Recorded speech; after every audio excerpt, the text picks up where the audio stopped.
राधा कृष्ण चरण कमलेभ्यो नमः। श्री नंद नंदन भाग 52 विशाखा परिचय। विशाखा जी कहती हैं कि मेरी सखी मेरी स्वामिनी सुनना ही इसे स्वीकार नहीं, इसलिए सखी कहती हूँ।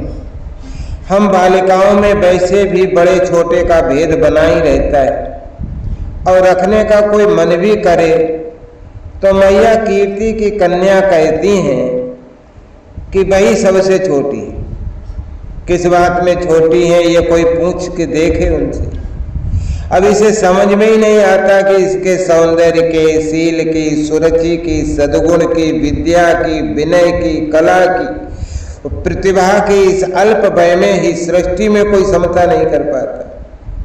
ये तो मानती है कि इसकी सब सखियां इससे अधिक सुंदर हैं। कुरूप केवल यही है, सब बुद्धिमान है, सब चतुर हैं और प्रत्येक कला में सब कुशल हैं। ये कहेगी मुझे कुछ भी तो नहीं आता। स्वामिनी एक बार सौष्ठवा ने कहा था, ये उसी समय नेत्रों से बिंद टपकाने लगी। सखी मैंने ऐसा क्या अपराध किया है कि तुम मुझे अपने से इतनी दूर कर रही? सच बता, राधा तेरी सेविका बनकर रहे तो तू संतुष्ट होगी? सौष्ठवा ने इसके पद पकड़ने की भूल कर ली। परिणामतः ये उसके पैर पकड़कर रोने लगी और इसके कर्ण स्पर्शी खंजन मंजु द्रुगों में यश्रु देखना क्या किसी के बस का है? स्वामिनी जन्म जन्म की स्वामिनी मेरी, मैं सदा सदा की इसके श्री चरणों की दासी। यह बात है हृदय अहिर्निश रटता है तो रटे, किंतु मुख पर यह बात आनी नहीं चाहिए। मुख से तो इसे सखी ही कहना है और कोई सम्मान प्रदर्शित करो तो रूठी धरिए, सेवा भले ले लो, उसके लिए तो सदा समुत्सुक ही रहती। किंतु इसके सुकुमार कर तो अंग राग लगाते भी अत्यंत अरुण हो उठते। छोटे भैया सुबल को अपने सखा की प्रशंसा इतनी प्रिय है कि वह ये भी नहीं देखता कि उसकी यह अनुजा कितनी कोमल हृदय है। इसके सम्मुख वो मेरा सखा ऐसा, मेरा सखा वैसा कहता ही रहता है। कुशल यही है कि प्रभात होते ही चला जाता है वन में वत्स चारण के लिए और मध्याह्न भोजन नंदग्राम में अपने सखा के साथ करके सायंकाल अंधकार होने पर कहीं लौटता है। वो भी तब लौटता है जब कोई लेने के लिए मैया भेजती है। बड़ा भैया श्रीराम भी कम स्तवन नहीं करता अपने श्याम का, किंतु सुबल से इसे संकोच नहीं होता। ये उसके आते ही हम सबको भूलकर भाई से जच पड़ती है। सच बात ये है कि हम में से भी कोई ऐसी नहीं जो मध्याह्न के पश्चात से सुबह के लौटने की प्रतीक्षा न करने लगती हो। उसके मुख से उसके सखा के रूप, उसके गुण विक्रम का वर्णन सुनने को सभी के श्रवण समुत्सुक रहते हैं। ब्रजराज श्री नंद बाबा जिस दिन आए थे यहाँ गोकुल से गोपों के साथ, बाबा के साथ श्री राम सुबल भी गए थे और ब्रजेश्वरी मैया के लाल ने हमारे इन दोनों भाइयों को तभी मित्र बना लिया। सुबल तो ऐसा मोहित हुआ कि बहन को वहां ले जाकर ही माना। उसकी चले तो आज ही विवाह करावे बहन का अपने सखा से। मेरी सखी भाई के साथ चली तो गई, किंतु लौटी तो लगा कि कुछ दूसरी ही हो गई। ब्रजभानु बाबा की नंदिनी ऐसी अनमनी तो कभी नहीं रही थी। इसी को सुप्रसन्न करने के लिए हम सब इसके साथ छोटी कलसियां लेकर जल भरने नंदग्राम के पनघट पर जाने लगे। वहां नंदग्राम के सब बालक बहुत नटखट हैं। हमारे दोनों भाई भी उनसे मिलकर वैसे ही हो गए। अन्यथा ये तो हम बहनों को बहुत मानते थे, लेकिन सब बालकों में से वे नवघन सुंदर।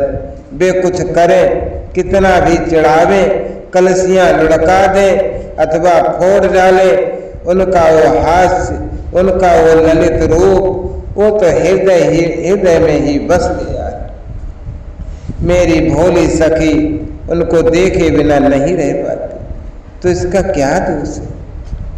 हम सब जीवन भर उसी पनघट पर प्रतिदिन इसी प्रकार जाती रहती, किंतु पता नहीं ब्रजराज बाबा को क्या सूझा कि अपने लाल को वत्सचारण के लिए वन में भेजने लगे। वहां नंदीश्वरपुर में गोपों का अभाव है क्या? मैं यहाँ अपने बाबा से कहकर बहुत से सेवक भिजवा देती। एक ही तो उनके कुमार है और इस अल्प वय में उन्हें अब वन में बछड़े चराने भेजने लगे। वे जाने लगे तो हमारे यहाँ के भी हमारे कोई भाई घर में कैसे टिकते? अच्छा, मेरी सबसे बड़ी समस्या ये है कि मेरी सखी का कमल मुख मिलान रहने लगा, ये पाटल कलिका मुरझाने लगी। मेरी सबसे बड़ी समस्या ये है कि मेरी सखी का कमल मुख मिलान रहने लगा, ये पाटल कलिका मुरझाने लगी। मैया बाबा सब चिंतित हो गए थे। मैंने भगवती पूर्णमासी के पास जाकर पूछा, भगवती हम सब बालिकाओं को अपनी पुत्री के समान स्नेह भाजना मानती हैं। मुझे अंक में बैठा लिया उन्होंने, बड़े प्यार से कहा, विशाखे अपनी सखी से ही तो पूछ, ध्यान करके उसके चित्त का स्पर्श करने में कोई योगींद्र मुनीन्द्र मानस भी समर्थ नहीं है। मैं इस कीर्ति मैया की कुमारी से कुछ पूछने में इसलिए संकोच करती हूँ कि इसका अपने विशाल लोचनों में अश्रु भर लेना मुझसे देखा नहीं जाता। अन्यथा ये तो इतनी भोली है कि कुछ सखियों से छिपाया भी जा सकता है, ये सोच भी नहीं सकती। लेकिन ये प्रतिदिन पीली पड़ती जा रही, कृष्णकाय पहले से है और सूखती जा रही, ये भी कैसे सहा जाता? विशाखे तेरे पास कोई विष है? मेरे पूछते ही कंठ से लिपट कर फबक कर फूट पड़े, तो कहीं से मुझ पर कृपा करके ला दे। विष खाकर मरे तेरे विरोधी, मैंने उसे हृदय से लगाया, लेकिन बात क्या है, तेरा किसी ने तिरस्कार किया है।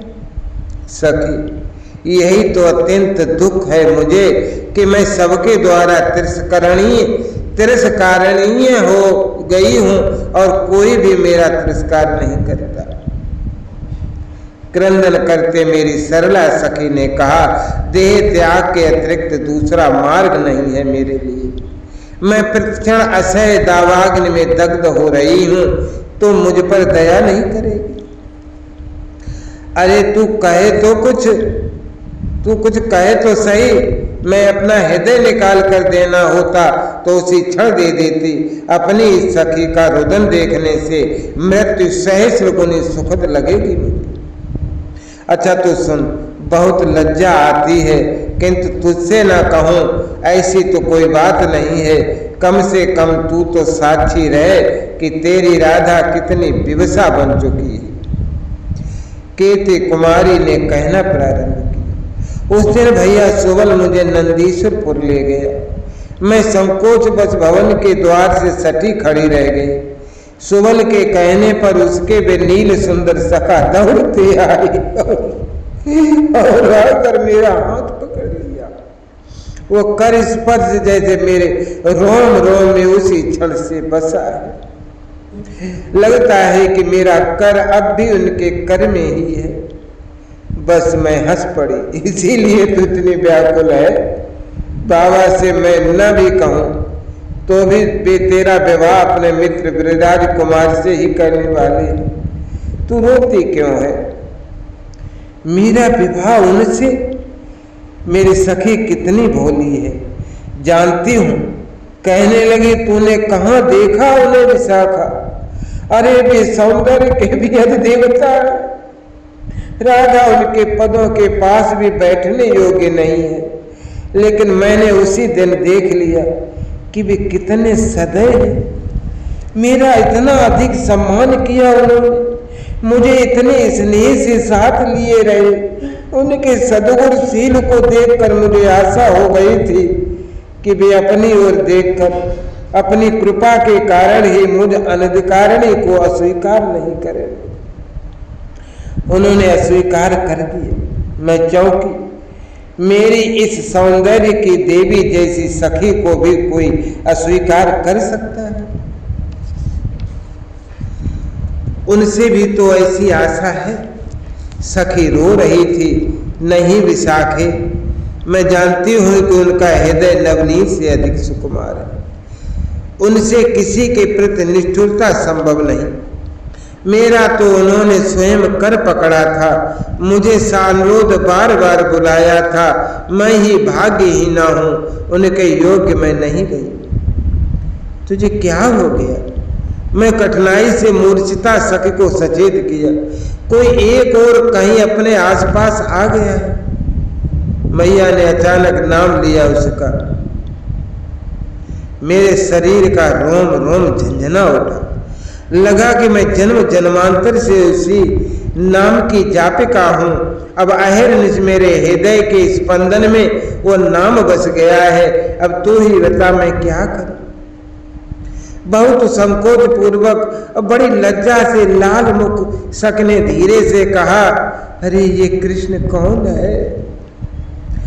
तू कृष्ण से विवाह करेगी? मैं खुलकर हंस पड़ने से अपने को किसी प्रकार ही रोक सके। तू विवाह की बात करती है? मुझे तो मरने के अतिरिक्त कोई परित्राण का पथ नहीं दिखता। ये दो ही होते हैं, दो ही होते तो भी कुछ बात थी, किंतु कोई तीसरा भी है क्या? मैंने तनिक सशंक को पूछा। इस अत्यंत सीधी सख के मन में क्या आ गई? ये बंसी धुन तू नहीं सुनती? सख की बात सुनकर मेरा मन आश्वस्त हो गया। अब उसकी हिचकियां मेरे लिए विनोददायिनी बन गई थी। वो धुन आती है श्रवणों में और जी चाहता है कि दौड़ी जाऊं और उसके बाधक के पदों पर मस्तक रखूं। उस समय मैं उसको केवल उसकी रह जाती हूं। अब ये तीन पुरुषों के प्रति मेरी आसक्ति, तू मुझे धिक्कारती क्यों नहीं? तू ऐसे क्यों देख रही है मेरी ओर? तू तो हंस रही है। मैं तीन को दो तो अभी कर देती हूं, मैंने हंसकर कहा।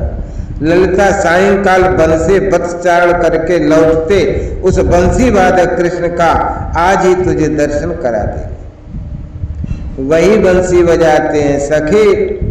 सख तनिक प्रसन्न हुई, किंतु तत्काल मिलान पड़ गई। अपना दक्षिण कर पकड़कर चिंता मग्न हो गई। भैया सुबल के ये सखा, अरे बेबी वन से वत्सचारण करके सायंकाल लौटती हैं। मैं हाथ से नहीं रोक सकती थी, उठकर भाग आई वहां से। मेरी सखी कुछ समझ नहीं सकी। सायंकाल ललिता ने झरोखों में बैठकर बस चारण से लौटते वंशी अधर से लगाए गोधूल धूसर सुबल के सखा कृष्ण को दिखलाया तो मेरी सखी दृष्टि पड़ते ही मूर्छित हो। अब उसे मैं शीघ्र सचेत कर लूंगी, मेरी चिंता मिट गई। जय राधा जय राधा राधा, जय राधा जय श्री राधा। जय कृष्णा कृष्णा जय कृष्णा जय श्री कृष्ण।